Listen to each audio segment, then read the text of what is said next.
Hey everyone, I'm at home today. This is our home office slash spare room. I'm gonna give Facebook a second to let everyone know that I'm live. I'm kind of getting organized too. They made me go live in the event, which they normally don't do. I can go live on the thing, so I actually have no idea if I have comments. I do. Hi, Christy. Yay! That used to be the problem. If they made me go live in the actual event, I never had comments, but I do. All right. I'm Morgan, owner of Ink Creations, if you've never been here before. I'm usually here every other week. It's been a little crazy, between Thanksgiving and, Yule, Christmas, everything coming up. But I wanted to make sure that I fit the same because every Sabbath I do go over the energetic, like how to energetically celebrate the Sabbath. So I had to do it for Yule too. So if you've never been here before, what I do is I do have a section that I have, I have stuff that I've prepared, and then I kind of, reach a pausing point. I'll answer any questions and go over any comments, and then, keep going. And these last about an hour ish. And of course, they are available for replay. So if you are watching this on a replay, type replay in the comments for me so that I know that you did watch it after it went live. And Amanda is here. Hello. And Lindsay is here. Hello. I'm going to jump right in. Got a lot to cover with Yule. And then my teenager has been sick for 2 days, so he's finally starting to feel better. We're going to spend some family time together tonight. If y'all know me, I'm really big on family stuff. And the older the kids get, because I have a 16-year-old and an 18-year-old, the harder it is to get everyone on the same page. Linda is here. Good. Linda says, glad my phone popped up the reminder. It usually doesn't. That's why we usually have a lot of people say they missed it because their phone or, they didn't get the notification. So, all right. So I'm going to jump right in. Yule is coming up on Monday, December 20th. It wavers anywhere from the 20th to the 22nd, depending on the year. It is the first day of winter. It is the longest night of the year and the shortest day. So it's also called the Winter Solstice. I'm going to go over like the pagan and witchcraft correspondences, symbols, things like that of Yule and how to practice it, which, big shocker, not a big shocker, probably everything that you've already been doing for Christmas is actually came from Yule. So you don't really have to change anything in order to celebrate Yule. So yeah, we'll get to all of that. Let me catch up real quick. Teresa's here. Hello. And hi, Maria. All right. So Yule's energy, and that's really what I focus on, is kind of more a spiritual and energetic focus for the Sabbath. And Yule's energy is all about being reborn, transformation, and having a light in the darkness. Okay. So leading up to this point, the days have been getting shorter and shorter and shorter, and the nights have been getting longer. And then you hit Yule, you hit winter solstice, and it's the longest night of the year. So after that is the birth of the sun, the rebirth of the sun, and the days will start to get longer and longer. So that is what we as pagans and witches, that's what we celebrate, is that rebirth. And I'll get into some Wiccan aspects here soon too. It's a time to look within, within yourself, and to kind of go within yourself so that you can come out and emerge. Okay. I always go over the energetic aspects of the wheel of the year because that tends to be what I personally celebrate, is the energetic aspect of the wheel of the year. So the wheel of the year starts with Samhain, which is Halloween, okay? And that is the witch's new year. Okay, so you're going to set your intentions for the new year. Then after Samhain is Yule. That's when you're going to really dive inside of yourself and make sure that those are the intentions you want, and kind of formulate how to achieve those goals, how to achieve those intentions that you are setting for yourself. Then next up comes around is Imbolc, which is like February 1st. That's the rebirth. That is the rebirth. So it's the first signs of life after the winter. It is about fire. It is about candles. It is about lighting that fire within you. So You want to reevaluate. I apologize if y'all can hear my dogs. I think my husband's coming home from the office. You want to reevaluate your intentions at Imbolc and align them with what you found out through Yule, like from Yule to Imbolc, like when you dove down inside of yourself and you really said, okay, what do I want? What do I need? That's you're starting to come out and reemerge into the world, and that's what you're going to really focus on. So then you move to Ostara, which is the first day of spring, which is March 20th. You want to plant the seeds for those intentions. So you figured out which intentions you want to do, and now you're like, okay, now these are the steps I'm going to take to achieve them. At Beltane, which is May 1st, you're going to add that fire energy to it. And then Summer Solstice, which is like June 20th, which is the first day of summer, you're really going to add a burst of that fiery sun energy to these intentions. Then you have Lammas, which is August 1st. You're going to begin harvesting. That's when you're really going to start to see all of the work that you've put in for the year so far. You're going to start to reap the benefits of that. And then you have Mabon, which is the first day of fall. So that's like September 20th. You really are going to harvest, you're going to celebrate, and you're going to prepare for winter. And then after Mabon is sowing. So that's the wheel of the year in terms of energy, or how to energetically celebrate the wheel of the year. So we're doing Yule. Yule is the time where you're going to start to dive down inside of yourself. You set your intentions at sowing. Now it's time to really align those intentions with your needs in your life and who you are and what you want to become. Okay, because it is going to be a time for rebirth and transformation coming up with Imbolc. On a Wiccan side of things, and you have to excuse me, I'm not Wiccan, so I know like what I've researched and what I've just kind of picked up over the years. But there's two kings. There's the Oak King and the Holly King, and they each reign a certain time of the year. So this is the birth of the Oak King. The Oak King is born. He rules from Yule to midsummer, or to summer solstice.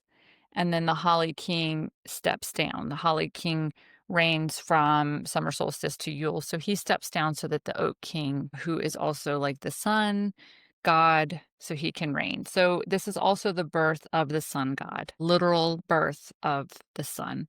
But for Wiccans, it is a sun god.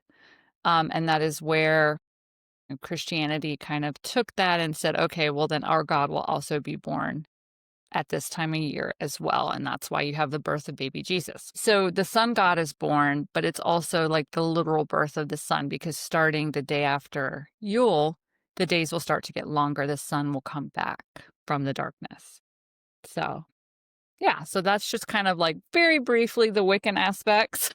Like I said, I'm not Wiccan. I think everyone maybe starts out at least reading books on Wicca, because there's a abundance of like there's so much information about it. Tessie is here. Hello. And Adriana and Dora are here. Hello. All right. I don't have any comments or questions yet, so I'm going to jump into the correspondences. I will say too, just like the other Sabbats, and now we have a complete set. We have all of them. They may not all be for sale in the store right now because I know we're out of a few sets. A lot of the information I do get from the correspondences comes from our Eclectic Witch deck packs.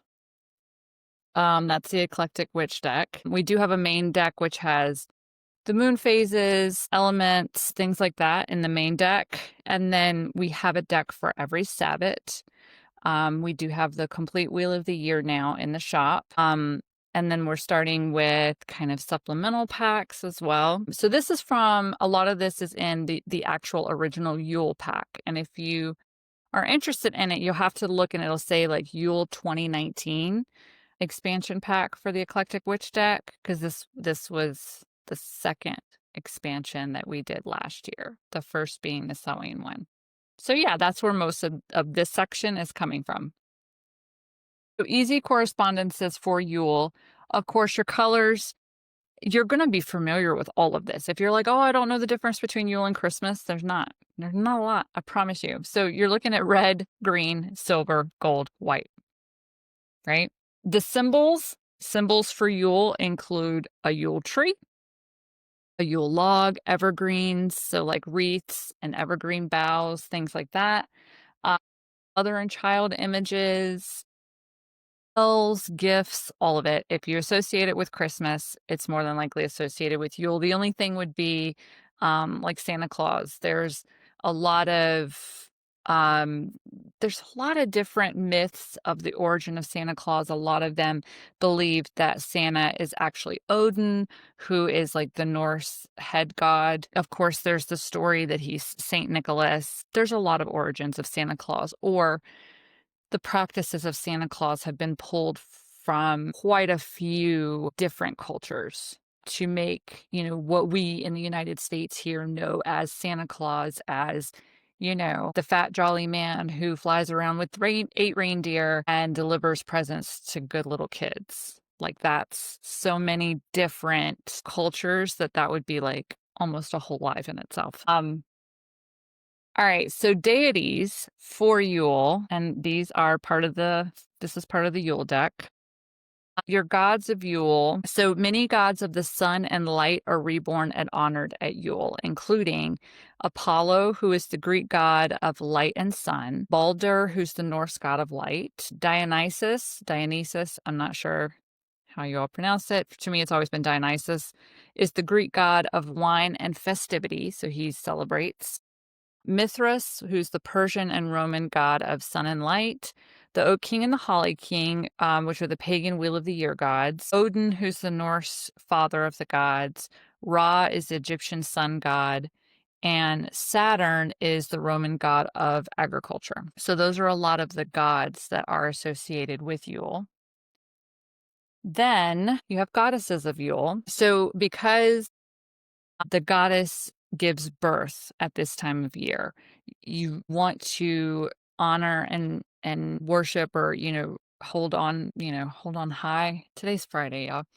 Mother goddesses. So there's Demeter, who's the Greek harvest goddess and mother of Persephone. Frigg or Frigga is the Norse sky goddess of marriage. There's Gaia, who's the Greek mother goddess of all. Holly, or also known as Mother Holly or Frau Holly, is the Germanic goddess of death and regeneration. There is the Spider Woman, who's also known as Grandmother Spider and Grandmother Spider Woman, is a Native American mother goddess. And there's Tiamat, who is the Mesopotamian mother goddess. So those are some goddesses, like specific goddesses. A lot of people just do if you do the maid mother crone aspect, where this is where I've always found the maid mother crone thing as parts of the year to be very strange, because we're in the time of the crone, but we're also in the time of the mother because she gives birth. So yeah, that's one of those that's been very sketchy with me, or I've questioned things my entire life. I mean, that's how I became a witch and, a pagan, is because I questioned everything that I heard on Sunday mornings going to church. But even, when you kind of get in and you find your way, even here, there's things that weren't, or that aren't an exact perfect fit.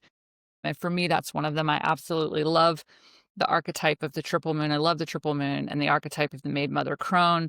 I do think there's a few more archetypes mixed in there. But as far as the wheel of the year and the triple goddess, it was always very weird to me, because you have the mother, she's pregnant right now, she's giving birth, but we're also in time of the crone. And you don't go from mother, like give birth on winter solstice, directly into crone. I don't know. It all depends on kind of which. You can definitely work with the crone aspect. You can definitely work with the mother aspect right now. All right. Brandon is here. Hello. Linda says, could you please repeat what you said about aligning your intentions with your needs? And I'm not sure. You may have to go back to the replay, Linda, and who you are on the inside, maybe is what I said. So yeah, align your intentions with your needs, and who you find out who you are is kind of, as you dive down inside yourself. It's kind of what I was saying for Yule. Dora just got her Yule expansion cards. Yay. Christy says, I'm using blue, gold, and pink this year. Just pulled that way. I love the purple silver. Like when you see different, like Yule tree decorations, I love the purple silver. I've never done it. The blue silver as well, but I've never done it. We tend to just, well, actually, we're all over the place in my house. Um, all right. So oil and herbs associated That's going to be, then we have an herbs and incense, and then we have oils and essences. So these overlap. These can be, if you can find it in an oil, you can use it in an oil. If you have an herb, you can use it as an herb. Okay.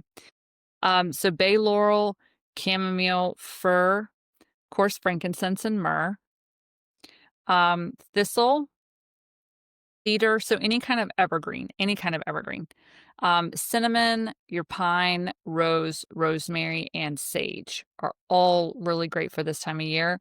I would like to also add clove to that. I tend to do a lot with clove, and I will get into wassailing in a little while. So anything there, which wassail is going to use your cinnamon, your clove, orange peel. Usually it's in like an apple cider or wine. Yeah, anything, basically, if it's holiday spice or if it smells like a forest, they all resonate with this time of year, and they are pagan in origin. This is the big one. This holiday is the big one.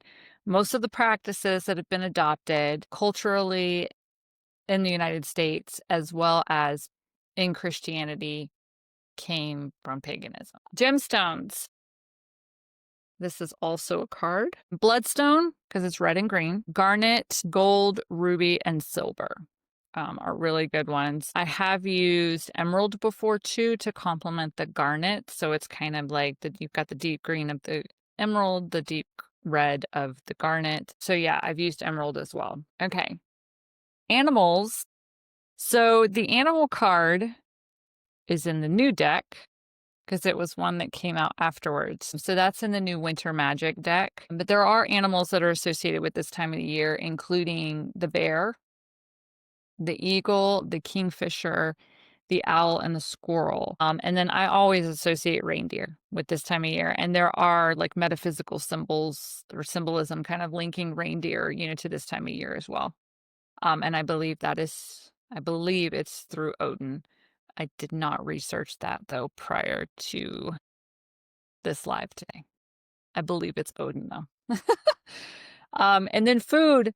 I'm a kitchen witch, so I always talk food every Sabbath. Actually, all the time. We talk food all the time in our sacred space and every week and everything. We're just kitchen witch, yes. So this kitchen witch card is a little bit different than the ones that came after it. If you have any of the other expansions, I go over kind of actual dishes or food types that are used and why. But for Yule, I designed the card differently because we are cooking so much. Kitchen witches, like this is our time of year, starting with Thanksgiving, moving into Yule. We are cooking, baking, mixing. We are doing it all. So I kind of took some common foods that you're already cooking and let you know what the kitchen witch, what the magical properties are. Okay. So for example, my personal, we celebrate Yule, and generally speaking on Yule, we do have like a rosemary pork type thing going on. I went plant-based this year. I'm not sure what we're going to eat this year. And then we have a big meal on Christmas Eve. That is a family tradition that I grew up with, that I continued with, my family. So we always have spiced apples. So my apples are good for love and healing. And then I put cinnamon with them, which is vitality and love, nutmeg, which is for money and luck, sugar and honey, which is to sweeten an atmosphere. All of that goes into my spiced apples. Going down the list too, I kind of skipped around on that one.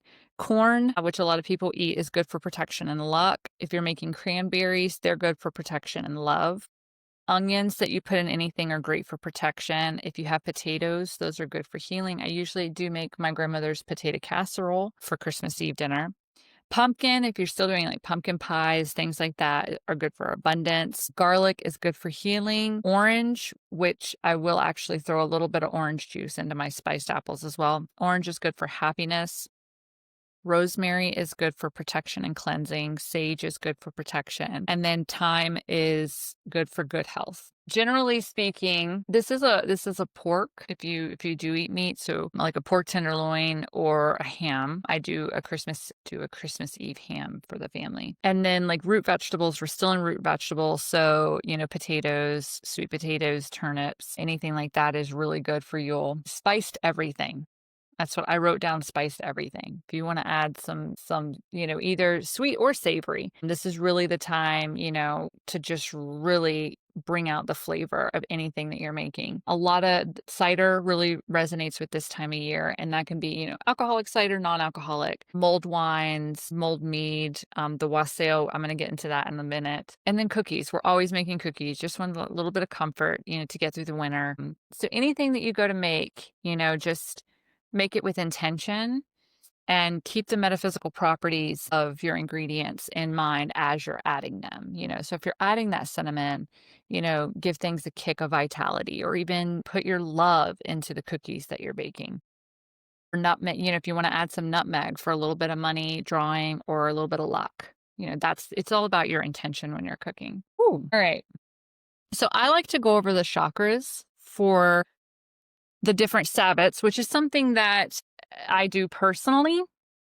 It's very hard to find information about anyone connecting chakras to Sabbats, but it is something that I do because, like I said, um, I'm very much into working with the energetic aspects of the Sabbats. Okay. So I dive into the flow of energy throughout the year and I honor that. So for me, there are different chakras that correspond to the different Sabbats, or that I do try to work on during a Sabbat. So for me, the crown chakra, which is the one right here at the top of your head, your crown chakra connects you directly to your higher self, your divine energy source, your deities, your spirit guides, all of that. Okay. So that's the chakra that connects directly to your divine energy source. So why I've always connected the crown chakra to Yule is because with Yule comes a birth or rebirth. Okay. We all kind of are figuring out, we're looking back at the last year, and we're like, oh, I never want to go through this again, or this again, or this again. I really did not like this aspect of myself. I don't want to carry that with me into the new year. We're making New Year's resolutions. We're planning for the year ahead to make it better and, to go with the flow more. And, we're making goals for ourselves. So for me, all of that is the only way that you're going to be able to fully embrace a transformation, or a rebirth, is if you're all in alignment. Okay. You and your higher self are seeing eye to eye on this, and you're divinely guided to make that transformation. Okay. So that requires an open crown chakra to have that connection to not only your higher self, but your divine energy flow, so that you can get onto your correct path. So you have to, like, I meditate this time of year. I really focus on my crown chakra, opening that up. The crown chakra is associated with the colors white and also like a lavender or purple. It can also be, it depends on how you kind of go through, like green, blue, indigo, violet, or some of them are, blue, purple, white. I've always used white for the crown chakra and purple for my third eye. So you want to picture kind of like, that beam of light coming from you, opening up your crown chakra and flowing directly to your divine energy source, or to your higher self, and really getting into that connection. There is actually a great meditation on YouTube. I highly recommend the Honest Guys. I always recommend them. I love them. If you type into YouTube search like Honest Guys Higher Self, I want to say it's like a 10-minute. That's it. It's like a 10, maybe 15-minute meditation that helps you establish that open pathway between you and your higher self. And then once you tap into that pathway and you open up that connection, it's much easier to do it in the future, even without having to go into meditation. But it is a skill that you have to practice, and you really do have to practice it and hone it in order to be able to quickly connect with your higher self, or even live in a state where you're connected to your higher self. So I do highly recommend that meditation if you've never contacted your higher self, or you don't know what the connection between you and your higher self feels like. And like I said, it's like 10 minutes. It's great. I do it every now and then when I need like a refresher. kind of, you know how sometimes it's just like when you have a lot of shit going on, it's like a congested highway and you feel like there's just 87 cars in front of you. So that meditation really clears the traffic out. That's the best way I can describe it. But you want to open up your crown chakra and envision that beam of light heading a white light or, purple if you do purple with a crown chakra, but the light heading directly from, the top of your head straight to the heavens. Now, you can also bring that light, once you establish that connection, you can bring that light down through you, through your body to really cleanse away your negativity, to cleanse your aura, and really reset your chakras, reset everything so that you are prepared for this rebirth and this transformation moving forward. Okay. You can also meditate to receive messages from your higher self and your guides. And that meditation from the honest guides, y'all, I love it. Nina says, sounds like the star on a tree. Exactly. And Rachel is here. Hello. All right. Oh, and Christy said there are reindeer goddesses of winter too. I'll try and find the article. I thought that too. Yes, yes. I have it. It's like knocking around back there, in the back of my head somewhere. I'm like, there's reindeer, I swear. Also, to facilitate, I tend to use apophyllite is my best one. Apophyllite is a gemstone that's really good for establishing that connection to your higher self and also to spirits. So it kind of bridges the gap between this realm and the spirit realm. Clear quartz is like abundant. I think every witch has clear quartz. I think that I can safely say that all witches have a clear quartz somewhere, right? Whether it's a point or a necklace or a tumbled clear quartz, I think it's safe to say we all have them. Easiest one. And a lot of times you literally like just set a gemstone on your crown chakra. It can be that easy. You can also lay down if you prefer to lay down to meditate and then just kind of set the gemstone, at the top of your head. White stones and purple stones also will help that. So amethyst, fluorite, purple fluorite. And then for your white stones, selenite is a great one. It also connects you to divine feminine and moon energy as well. So if you're meditating during like the full moon with selenite, whoo, that's like bam, bam, bam, bam, like energetic punches all over the place. Purple too, I've also started working with charoite. But for meditation, crown work, I tend to use apophyllite. I have some apophyllite like points that I use. And howlite. Howlite is another white stone that can help with that connection as well. So yeah, let me see. Okay. No more comments or questions at the moment.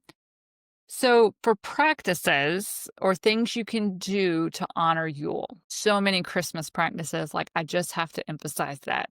If you're doing it for Christmas or if you grew up doing it for Christmas, it's more than likely it came from us anyway. You don't really have to change anything. And for a lot of us too, yeah, we celebrate my family just because of, I did grow up in a Christian household. We weren't overly Christian, but we still celebrate the commercial aspect of Christmas, I guess you could say. So we, open up presents on December 25th, but we have our big meal on December 24th. But for us, for my family, it really is kind of like, maybe I shouldn't say the commercial Christmas. For me, it's a cultural Christmas. So I got a dog outside the door. He's like, Mom, what are you doing? I would say more cultural because in the United States of America, whether you're religious or you're not religious, everything is closed on December 25th. That is Christmas Day. So, Christmas Eve is when Santa comes. It has really become not commercial. It has become cultural for the United States of America. It's a huge cultural holiday. So my family still celebrates that. On Yule, though, we have our meal. We do have a meal, and I always get a Yule log cake. Sometimes I'm fortunate enough to get to Costco and they have like every year they have one that's made that's about like this and it is delicious. I have found other ones. I don't have enough time to make a Yule log cake, but a lot of bakeries or bakeries inside of a grocery store, like I know our Safeway also does Yule log cakes.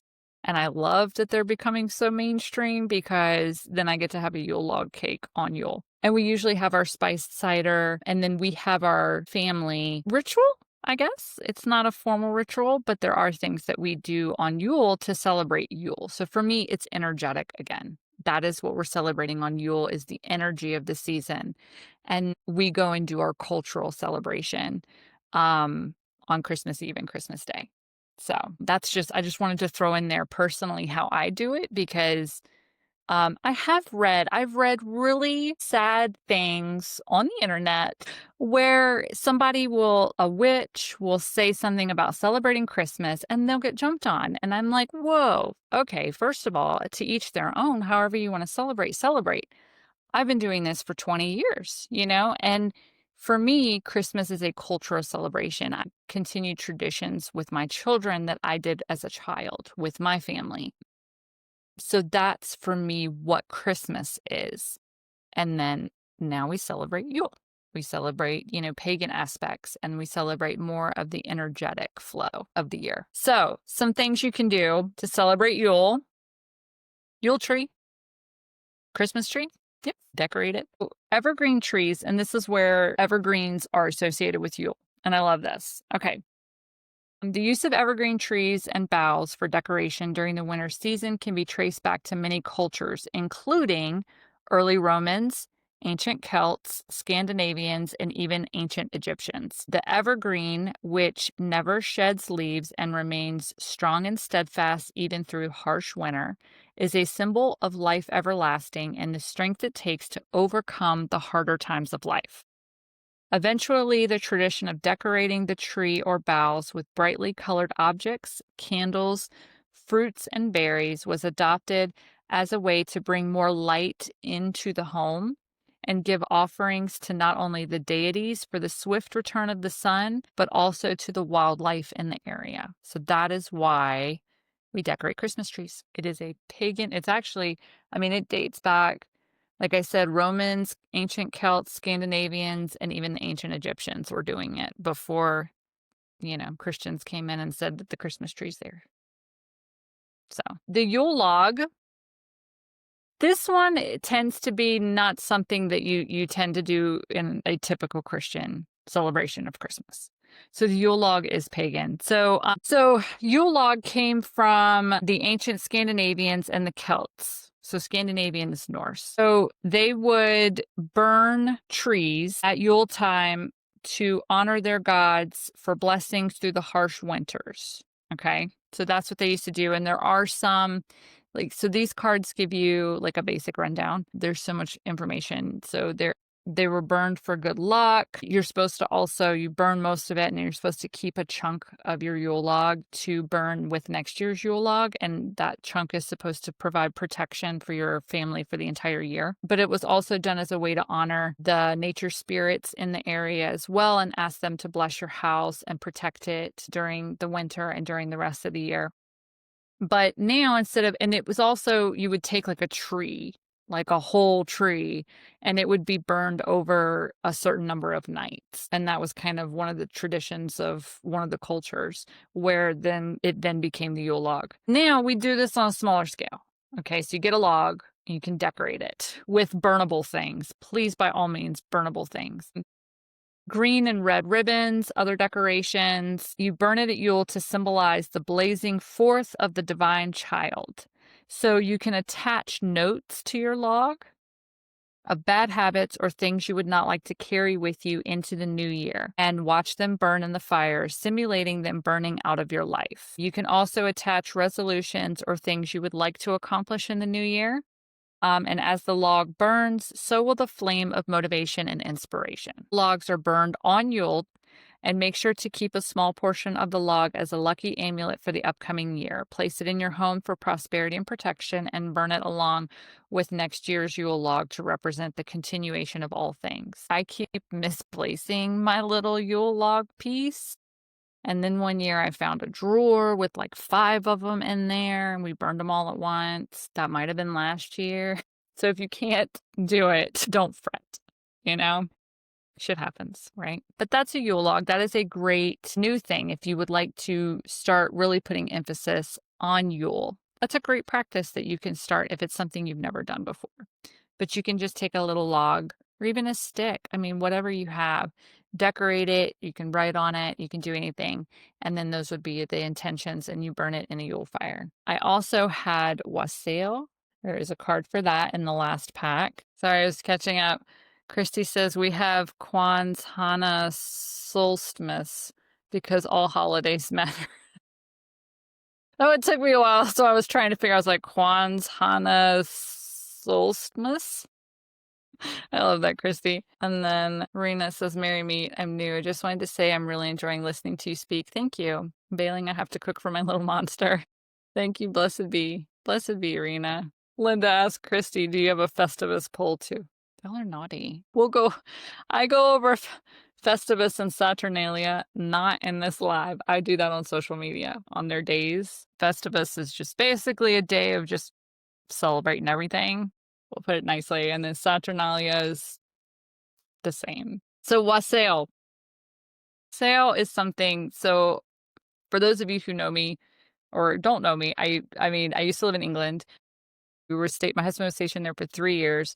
This is still a tradition in England. And then I get over here and no one knows what the hell wassailing is. But there's that song, here we go wassailing among the leaves so green. But that's what they're talking about, wassailing. Or wassail. So it's a drink. It's also a practice. That's fun. The word wassail comes from the Anglo-Saxon phrase wassail, which means good health. Okay, so traditionally wassail was a drink made with mulled ale, curdled cream, that's where they lost me, roasted apples, eggs, they lost me again, cloves, ginger, nutmeg, and sugar, and served from a large bowl as a way to bring everyone together to drink and be merry. Drink during the 12 nights of Christmas or specifically on New Year's Eve. Family and friends wish one another good health and make toasts and offerings to tree spirits for a blessed upcoming New Year. Modern wassail can be made using wine or mead and mulling spices of orange peel, cloves, cinnamon, and allspice. Or for the non-alcoholic version, use apple cider instead of wine or mead. I have made alcoholic wassail one time, and they actually had a blackberry wine that I used as the base. It was actually really good, but I don't drink anymore. So we totally do just the non-alcoholic version in my house. And it, number one, smells amazing. Smells up your whole house. Just you can either use a crock pot or what I like to call modern day cauldron, or you can simmer it on your stove. And just literally there's a picture, orange peels. If you want to do little star anise, you can do those. I'm not a big fan of anise or star anise or black licorice. So I keep those out, but sticks of cinnamon, cloves, nutmeg, all of it. Yeah, but they lost me with the curdled cream and eggs. Wassailing is also caroling, basically. So you would walk around and drink that and carol and wish everyone, good health for the upcoming year. Another practice for Yule is presents or gift giving, believe it or not. Yeah. So this is a time for celebration. The sun is coming back. We're surviving the winter. If you think back to our ancestors, we're surviving the winter. The sun is coming back. There's the birth of the sun god. We're together as a family. We're keeping warm. We're celebrating. We're having fun. So it's natural that you want to give gifts of appreciation, to one another. So you give gifts to celebrate. And then any kind of spells that you want to perform for Yule would be spells of transformation or rebirth. And then energetically, I mentioned it briefly with the Yule log. So on Yule, my family has a really nice, meal, and then the Yule log cake that I get from somewhere. And then we get together and we write down things on a piece of paper that we no longer want to carry with us into the new year. So this is stuff we want to get rid of, and we burn it along with the Yule log. I usually have some herbs or incense to throw into the fire as well for Yule. And I tend to take some Yule oil, and dot my piece of paper. And that's our tradition as far as that's what we practice on Yule itself. It's energetic. It is symbolizing the things that we don't want to take with us, kind of giving them over to the universe and having the universe, take them away in the flame. I set intentions later on as far as things I want to draw to me or goals I want to accomplish. I usually don't do that as much on Yule. I kind of stick to that as a New Year's thing or with Imbolc and Bridget. is who I work with that. So in bulk is February 1st. So that tends to be when I will set my goals and my intentions of things I want to accomplish. But as far as Yule, I'm kind of getting rid of stuff, things I don't want to carry with me into the new year. We also, back in the day, we haven't done it in the last few years, we would do a gift exchange on Yule. We would do like a secret Santa. And I mean, there's only 4 of us. But we would, pick a name at random, and then you'd have to make something for that person. So we used to do that when the kids were younger, just as a way to celebrate Yule, to celebrate the gift giving. But it was a little bit more special than just, the things you buy and put under the tree and open on Christmas. So that's what I have for y'all today. Let me catch up on comments. Brianna, I hope that's pronounced correctly. Might be Brianna. I don't know. I have a southern twang, so we have a family recipe for wassail that we have been making for as long as I can remember. Those are the best. Festivus for the rest of us. It's a joke from an old episode of Seinfeld. A pole with lights in the yard, and they went out and aired their grievances like Christy mentioned. Gotcha. It's if you hit up Festivus, like hashtag Festivus on like social media, it has become a night of just pure on celebration. Like, I remember seeing it last year, Festivus, and then there is like the actual Saturnalia. But yeah, it's like turned into a thing now. So if it started out on Seinfeld, that is awesome. I did not know that. I just know that now it is a thing. Type in hashtag Festivus. It is like a day of just drinking, partying, fun, all of that kind of stuff. So yeah. All right. If you all have any questions, pop them up real quick in the comments. This one's been fun. I don't know. I don't think we've come full circle yet. I think I still will have an in bulk one. I can't remember. I think I started with Ostara with these Facebook Lives on Fridays. I think I started with Ostara. So we got a few more until I've come full circle on the Facebook Lives for this. They're all available somewhere. There's like an events tab or a videos tab too. Going through my notebook name, I not find anything. So if you want to kind of look back through the other ones, since I do go over, how to energetically celebrate the different Sabbats. No, it looks like I started with Summer Solstice actually. So we have a couple more coming up. We'll have Imbolc, Ostara, and Beltane to finish out the energetic wheel of the year. So you can definitely, if you're watching this on replay or, like later on after we get done, if you want to put any kind of Yule practices that you do in the comments, then, everyone else who, watches this later can have access to them and see them. We are definitely talking Yule, the internal meaning of Yule, winter magic, all of that over in our Inked Spirit group. And I am doing 20% off. You have to message us, like message the page to get the code if you're interested in joining Inked Spirit. It's an online group, learning everyday magic type thing. I do 2 lives, a minimum of 2 lives there a month, and a Yule ritual. So I perform like a solitary Yule ritual. It's pre-recorded. I upload it for the members of Inked Spirit so that they can also, so it's an energetic ritual that they can perform in their time. So if you are interested in that, then message the page and, ask for the coupon code, and we can give you, it's good for the month of December. We can give you a coupon code for 20% off your first month to try out Inked Spirit. So, because we're definitely diving into Yule, winter magic, and my Facebook Live in that group, my lesson next week is on the internal meaning of Yule.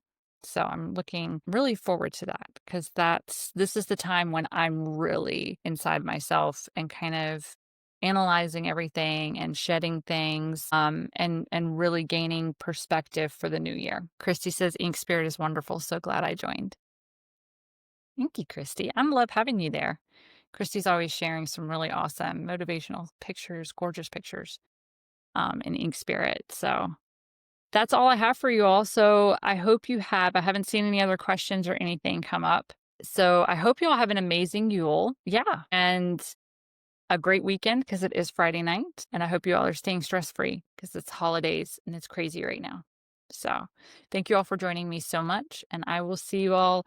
I am not sure when I'll be back here in the group doing lives or on the page doing lives. I think the way that things are lining up, it may actually not be till the new year, but I'll definitely post like an itinerary, and we will have the Yule live gemstone sale will be the weekend of Yule. So it's like whatever that Sunday is, I think we've planned it, and I haven't put that up either, but I will make more announcements, I promise. So yeah, thank you all for joining me tonight, and I hope you all have a merry Yule. Bye.